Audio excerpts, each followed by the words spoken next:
राज्यसभा की सांसद श्रीमती संगीता बलवंत बिंद जी, जिला पंचायत अध्यक्ष श्रीमती सपना सिंह जी, विधान परिषद सदस्य श्री विशाल सिंह चंचल जी, हमारे विधायक श्री बेबी राम जी, जिला प्रभारी राकेश त्रिवेदी जी, जिलाध्यक्ष ओम प्रकाश राय जी, पूर्व जिलाध्यक्षगण श्री कृष्ण बिहारी राय जी, ब्रजेंद्र राय जी, सुनील सिंह जी, भानु प्रताप सिंह जी, श्रीमती सरोज कुशवाहा जी, मंच का संचालन कर रहे डॉक्टर संतोष कुमार यादव जी, आज के इस कार्यक्रम में उपस्थित सिद्धपीठ हथियाराम से जुड़े हुए सभी भक्तजन, प्रबुद्धजन, ये मेरा सौभाग्य है कि आज मुझे सिद्धपीठ हथियाराम के पूज्य पीठाधीश्वर महामंडलेश्वर पूज्य स्वामी भवानी नंदन यति जी महाराज के सानिध्य में इस पीठ पर भगवती मां परांबा बुढ़िया देवी के दर्शन करने के सौभाग्य प्राप्त हुए।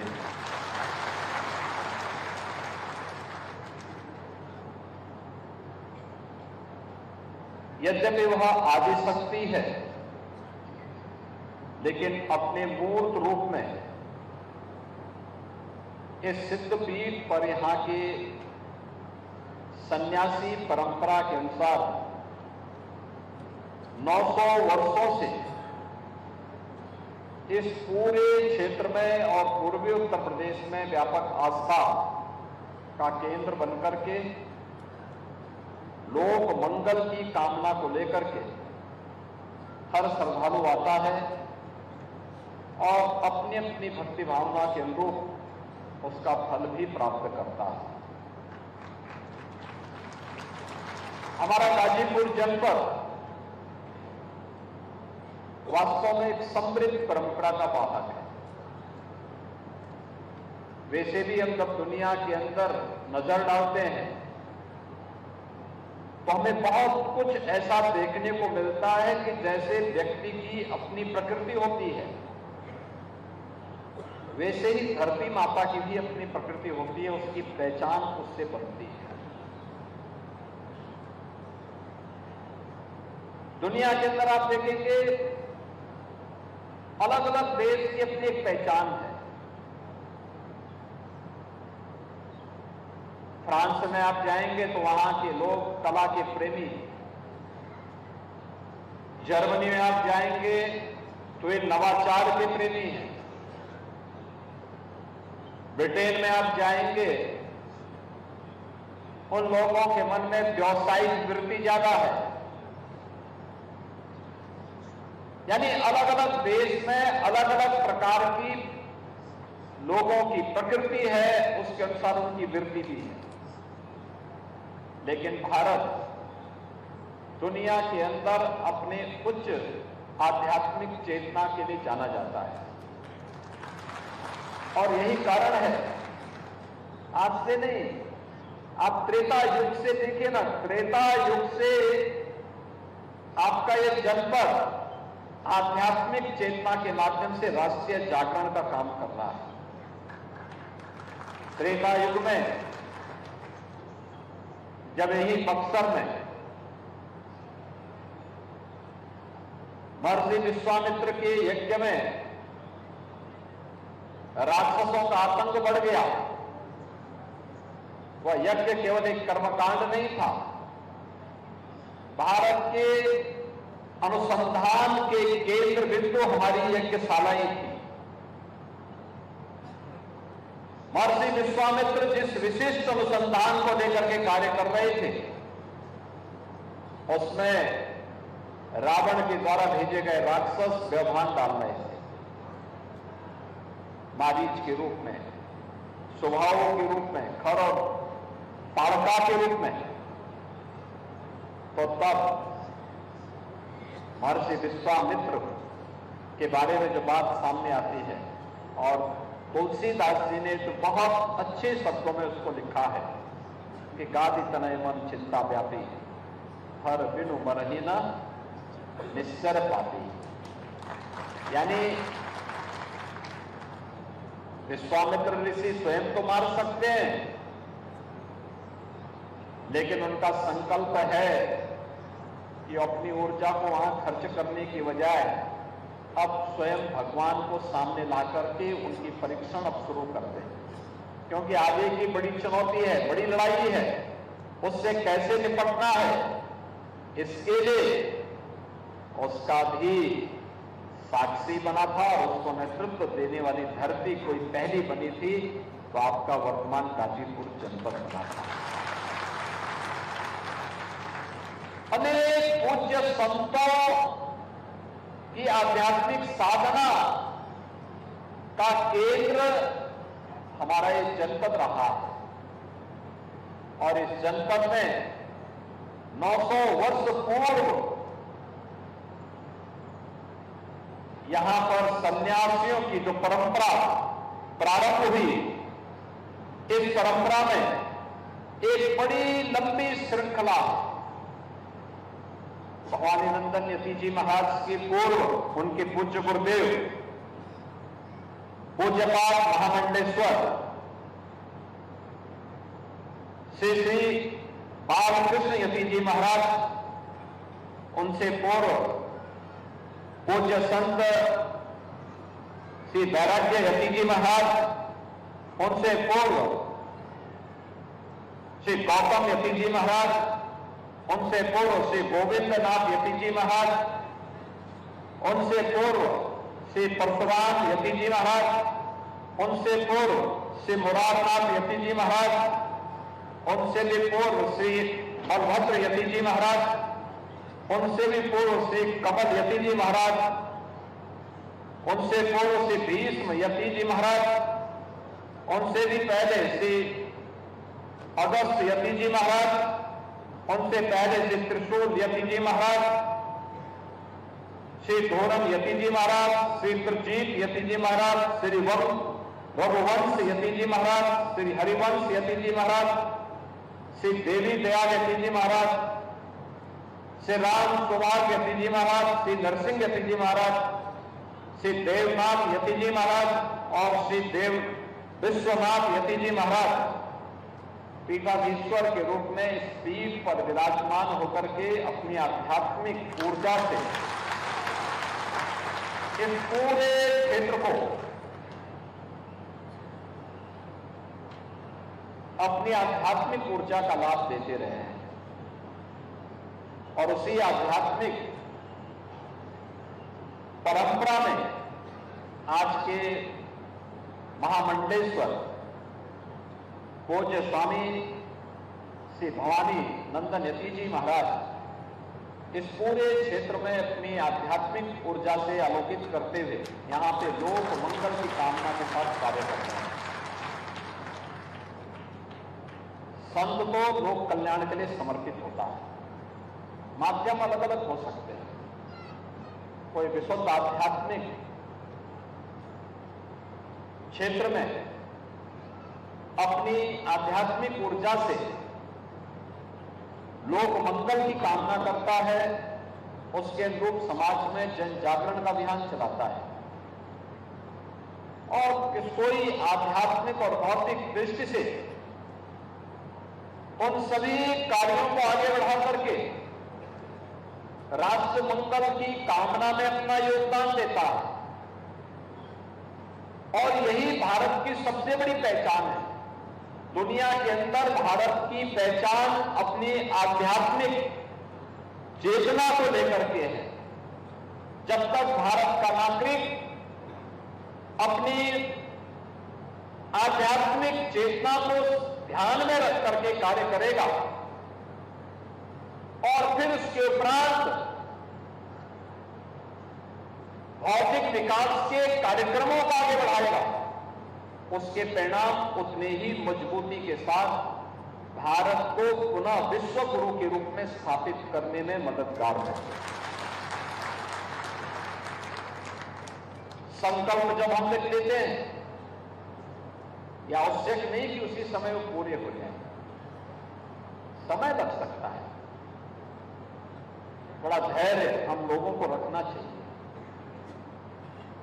याद करिए, जब संकल्प होता है वह कैसे सार्थक होता है। आज से 7 वर्ष, 8 वर्ष पहले, 10 वर्ष पहले लोगों के लिए यह एक सपना था और विरोधियों के लिए यह बोलने का एक अवसर भी होता था। जब राम भक्त कहते थे कि रामलला हम आएंगे, मंदिर वहीं बनाएंगे, लोग बोलते थे बना लेंगे क्या। लेकिन हम लोगों का संकल्प था, पूरा देश एक साथ एकजुट होकर के, जब राष्ट्रीय स्वयंसेवक संघ के मार्गदर्शन में, उनके नेतृत्व में, पूज्य संतों का के आशीर्वाद से पूरे देश का सनातन धर्मावलंबी एकजुट होकर के संकल्प के साथ बनता है, तो परिणाम हम सबके सामने आता है। कोई सोचता था 8 वर्ष पहले, 5 वर्ष पहले लोगों के लिए सपना था, लेकिन अब हकीकत हो चुकी है। जब प्रधानमंत्री मोदी जी ने 2020 में अयोध्या में राम जन्मभूमि में मंदिर निर्माण का आधारशिला रखी थी, और यही नहीं, गत वर्ष प्रधानमंत्री जी ने रामलला को अपनी जन्मभूमि में विराजमान भी कर दिया है। ये केवल भारत के अंदर ही संभव है। अपने विरासत के प्रति हमारे भाव क्या होने चाहिए। और हम लोग तो देश के उच्चतम न्यायालय को इस बात के लिए धन्यवाद देंगे कि उन्होंने सर्वसम्मति से सैकड़ों वर्षों से चली आ रही इस विवाद का समाधान निकाला, और आज अयोध्या नई अयोध्या के रूप में भारत को एक नई पहचान दे रही है, एक नई पहचान का माध्यम बनी हुई। अभी हम लोगों ने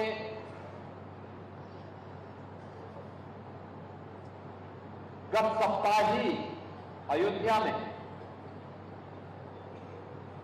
दक्षिण भारत के 3 पूज्य संतों की प्रतिमाओं को वहां पे स्थापित किया। दक्षिण भारत में जिन्होंने अपना पूरा जीवन राम की भक्ति के लिए समर्पित किया था, ये सभी पूज्य संत 13वीं शताब्दी से लेकर के 18वीं शताब्दी के अंदर दक्षिण भारत में, तमिलनाडु में, कर्नाटक में, आंध्र प्रदेश में इन्होंने राम भक्ति का प्रचार प्रसार किया और लगातार वहां कार्य करते रहे। इससे पहले अयोध्या में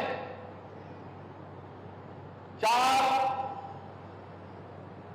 वहां पर अपना पूरा जीवन राम भक्ति के लिए समर्पित करने वाली, भगवान राम की सर्वाधिक भजन गाने वाली लता मंगेशकर जी के नाम पर हम लोगों ने एक चौक का निर्माण किया और राम जन्मभूमि मंदिर से जुड़े हुए 4 प्रमुख द्वार भी देश के 4 पूज्य संतों के नाम पर समर्पित किए गए। जगत गुरु शंकराचार्य द्वार, जगत गुरु रामानुजाचार्य द्वार, जगत गुरु रामानंदाचार्य द्वार और जगत गुरु माधवाचार्य द्वार, ये 4 द्वार अयोध्या धाम में समर्पित किए गए। इसके साथ ही अयोध्या में भगवान राम के पूरे अभियान के साथ जुड़े हुए पूज्य संतों के लिए ऋषि परंपरा के प्रति कृतज्ञता ज्ञापित करते हुए अयोध्या के इंटरनेशनल एयरपोर्ट का नामकरण महर्षि वाल्मीकि के नाम पर, श्री राम मंदिर परिसर में सप्तऋषियों की जिन प्रतिमाओं का और उनके मंदिर बनाने का कार्यक्रम चल रहा है, उसमें महर्षि वाल्मीकि भी हैं और संत तुलसीदास जी भी हैं। इसके साथ ही वहां पे भगवान राम के पूरे अभियान की पहले बरदानी गिद्धराज जटायु की प्रतिमा भी वहां स्थापित की गई है। भगवान राम जब वनवास के लिए जा रहे थे तो सबसे पहले उनके सहयोग के लिए कोई खड़ा हुआ था तो निषाद राज हुए थे। तो निषाद राज को भी वहां सम्मान दिया गया है और निषाद राज के नाम पर वहां के जितने भी रेल बसेरा बन रहे हैं, यात्री विश्रामालय बन रहे हैं, सब निषाद राज के लिए। वन में रहते हुए जब माता सीता को ढूंढने के लिए भगवान राम गए, जंगलों में भटक रहे थे, तो उस समय कहते हैं मतंग ऋषि बहुत पहले से युगों से साधना कर रहे थे। हर चीज की अपनी एक सीमा होती है। मतंग ऋषि को जब आया कि अब उनको बहुत अधिक दिनों तक इस भौतिक देह से नहीं रहना है, तो उन्होंने अपनी शिष्या जो वनवासिनी थी उनको कहा कि अब मेरा समय आ गया है, मैं तो जा रहा हूं, तो मेरे आश्रम की देखभाल करते रहना। तो बिल्ली सबरी ने अपने गुरु से कहा, मतंग ऋषि से कहा गुरुदेव आप जा रहे हैं, मैं तो आपकी सेवा में इतने वर्षों से हूं, अब मैं क्या करूंगी, मुझे भी अपने साथ लेते जाइए। कहा नहीं, तुम्हें अभी रहना है। कहा कैसे और कब तक? उन्होंने कहा तुम्हें राम भक्ति के लिए अपना जीवन लगाना है। कहा राम भक्ति के लिए? कहा हां, श्री विष्णु के एक विशिष्ट अवतार के रूप में भगवान राम इस धराधाम पर विराजमान होने जा रहे हैं, अवतरित होने जा रहे हैं, और जब वह आएंगे तो वह इस वन में अपनी पत्नी को ढूंढने के बहाने आएंगे। उस समय उनकी सेवा करने का तुम्हें सौभाग्य प्राप्त होगा, दर्शन करने का सौभाग्य प्राप्त होगा। आप सोचो एक ऋषि कब ठहरा? जब पूछा सबरी ने अपने गुरु मतंग ऋषि से कि गुरुदेव मुझे बताइए कि राम कब तक आ जाएंगे, तो बैठे उन्होंने अपनी आध्यात्मिक ऊर्जा से देखा। उन्होंने कहा देखो अभी तो महाराज दशरथ की शादी नहीं हुई है, थोड़ा शादी होने दीजिए, फिर शादी होने के बाद सबसे बड़ी रानी से राम पैदा होंगे। आप सोचो अभी पैदा नहीं हुए, लेकिन उनकी भविष्यवाणी पहले से भारत का ऋषि कर रहा है और कह रहा है राम जरूर आएंगे और तुम्हारी मुक्ति का माध्यम बनेंगे। इतनी सबरी के नाम पर जो भी भोजनालय बन रहे हैं अयोध्या में बन रहे हैं, राम भक्त। भारत की परंपरा इसी कृतज्ञता को ज्ञापित करने के लिए, और इसीलिए जब हमें अवसर प्राप्त हुआ, हमने प्रधानमंत्री जी की अनुकंपा से जब गाजीपुर जनपद को मेडिकल कॉलेज मिला तो हम लोगों ने कहा कि इसको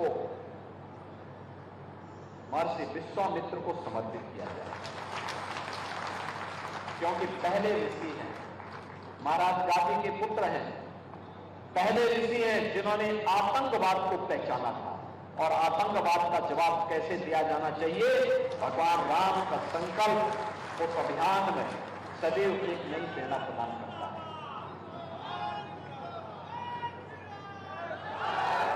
हम लोगों का एक संकल्प है, हम लोग इस बात को मानते हैं कि ये केवल मंदिर, ये मठ, ये मंदिर, ये पीठ केवल हमारे कर्मकांड और उपासना विधि के माध्यम नहीं है, ये हमारी आध्यात्मिक ऊर्जा के साथ साथ राष्ट्रीय एकता के भी आधार स्तंभ है। देश को एकता के सूत्र में बांधने के माध्यम भी। जब समाज में जाति के नाम पर बांटने की एक दुष्प्रचार किया जा रहा हो, दुष्प्रवृत्ति पैदा हुई हो, अपने स्वार्थ के लिए देश को नुकसान पहुंचाना, अपनी परंपरा को कोसना, विरासत को अपमानित करना, महापुरुषों के प्रति अपमानजनक टिप्पणी करना,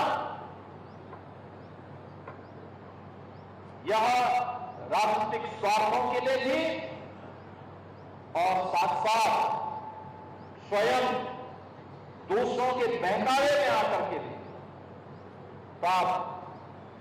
ये उत्तरदायित्व हमारे मठ मंदिरों के ऊपर आ जाता है कि वह फिर से राष्ट्रीय चेतना को जागरूक करने के लिए उस अभियान को आगे बढ़ाएं, जो हर भारतीय के मन में राष्ट्रीयता का भाव पैदा कर सके, उन्हें एकता के सूत्र में बांध सके। क्योंकि मैं बार बार इस बात को देखता हूं, क्या उठा करके देखिए, जब भी हम कटे थे तो कटे थे,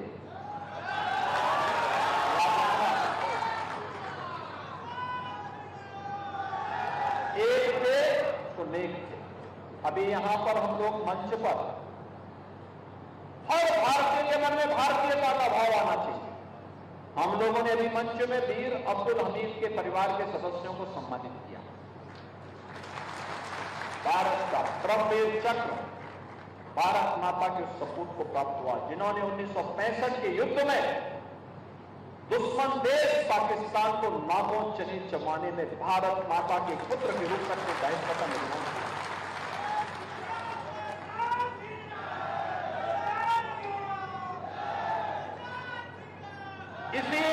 इसी जनपद का सौभाग्य है, इस जनपद में महावीर चक्र विजेता पांडे जी के परिवार के सदस्यों को भी अभी हमने मंच पे सम्मानित किया। और देश के अंदर सर्वाधिक सैनिक देने वाला गांव गहमर भी इसी जनपद में है। सर्वाधिक हर नागरिक को इससे गौरव की अनुभूति करनी चाहिए कि हम इस जनपद में हैं तो देश के लिए सर्वाधिक सैनिक देता है एक गांव में अगर आप देखते हैं तो एक गहमर है और एक बुलंदशहर में गांव है। बहनों और भाइयों, ये हमारा राष्ट्रीय दायित्व बनता है और उस दायित्व के लिए हम लोग हमेशा भगवान श्री कृष्ण की इस वाणी को, उनके इस उपदेश को अपने जीवन का हिस्सा मानते हैं कि परित्राणाय साधूनाम विनाशाय च दुष्कृताम्। सज्जनों का हर हाल में संरक्षण होना चाहिए। इसके लिए विकास के कार्य भी होने चाहिए, मठ मंदिरों के पुनरुद्धार के लिए भी सहयोग किया जाना चाहिए। अपने पूज्य संतों की, ऋषि मुनियों की परंपरा पर गौरव की अनुभूति करते हुए उस क्षेत्र के विकास में भी सरकार कुछ योगदान दे सकती है तो हमारा गौरव होता है। संस्कृत के शिक्षा के प्रचार प्रसार में योगदान देने के लिए सरकार पूरी प्रतिबद्धता के साथ कार्य कर रही है, लेकिन साथ साथ अपराध और अपराधियों, माफिया और माफिया प्रवृत्ति के तत्वों के लिए जीरो टॉलरेंस की नीति के तहत भी कार्य करने का कार्य सरकार कर रही है, क्योंकि इसके बगैर कुछ नहीं हो सकता। क्योंकि यही तो भगवान राम और भगवान कृष्ण की शिक्षा। अच्छा कोई भी करे उसका समर्थन करिए, हर प्रकार से उसे आगे बढ़ाने के लिए प्रेरित करिए। इसके लिए परिवार से ऊपर उठकर, परिवारवाद से ऊपर उठ करके, जाति से ऊपर उठ करके, क्षेत्र से ऊपर उठ करके, भाषा से ऊपर उठ करके हमें एकजुट होकर के कार्य करना होगा। लेकिन अगर कोई व्यक्ति, हमारा कितना भी सगा क्यों ना हो, अगर वह व्यक्ति राष्ट्रीयता को क्षति पहुंचा रहा है, भारत और भारतीयता को नुकसान पहुंचा रहा है, तो फिर हम लोगों को उसका जवाब देने के लिए भी समाज को तैयार करना होगा, अपने आप को तैयार करना होगा। आप सरकार इन सब मूल्यों और आदर्शों की स्थापना के लिए निरंतर प्रयत्नशील है। आज ये मेरा सौभाग्य है कि 900 वर्षों की आध्यात्मिक विरासत, उच्च आध्यात्मिक विरासत के प्रतीक हमारा ये सिद्ध पीठ हत्याराम मठ में आज मुझे यहाँ पे दर्शन करने, पूजन करने का सौभाग्य प्राप्त हुआ। आप सबसे संवाद बनाने का सौभाग्य प्राप्त हुआ है। मैं आज के इस अवसर पर इस पीठ के पूज्य पीठाधीश्वर महामंडलेश्वर पूज्य स्वामी श्री भवानी नंदन यति जी महाराज और उनसे जुड़े हुए सभी शिष्यों का मैं हृदय से आभारी हूं कि उन्होंने आज के इस आयोजन के लिए यहाँ पर एकत्र रहे और इस आयोजन में मुझे देवी भगवती मां परम्बा बुढ़िया माई का दर्शन करने का सौभाग्य उन्होंने दिया है। मैं इस अवसर पर आप सबको इस बात के लिए आश्वस्त करता हूं कि डबल इंजन की सरकार जो बोलती है वह करती है और जितना करती है उतना ही बोलती है। आप सबको मां भगवती का आशीर्वाद और उनकी कृपा निरंतर प्राप्त होता रहे, इस विश्वास के साथ मैं अपनी वाणी को यहीं पे विराम देता हूं। धन्यवाद। जय जय श्री राम। जय श्री राम। भारत माता की।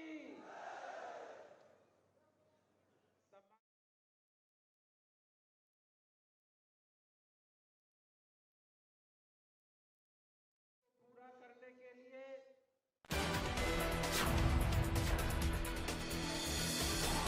गाजीपुर दौरे पर पहुंचे सीएम योगी आदित्यनाथ। ये बड़ी जानकारी आपको दे दें। गाजीपुर दौरे पर सीएम योगी आदित्यनाथ प्रबुद्ध जन संवाद संगम महंत रामाश्रय दास की प्रतिमा का किया अनावरण। प्रबुद्ध जन संवाद संगम में की प्रबुद्ध जनों से वार्ता। हथियाराम मठ में सीएम ने किया दर्शन और पूजन। तो गाजीपुर दौरे पर पहुंचे सीएम योगी आदित्यनाथ। प्रबुद्ध जन संवाद संगम में की प्रबुद्ध जनों से वार्ता। महंत रामाश्रय दास की प्रतिमा का किया अनावरण। प्रबुद्ध जन संवाद संगम में की प्रबुद्ध जनों से वार्ता। हथियाराम मठ में सीएम ने किया दर्शन और पूजन।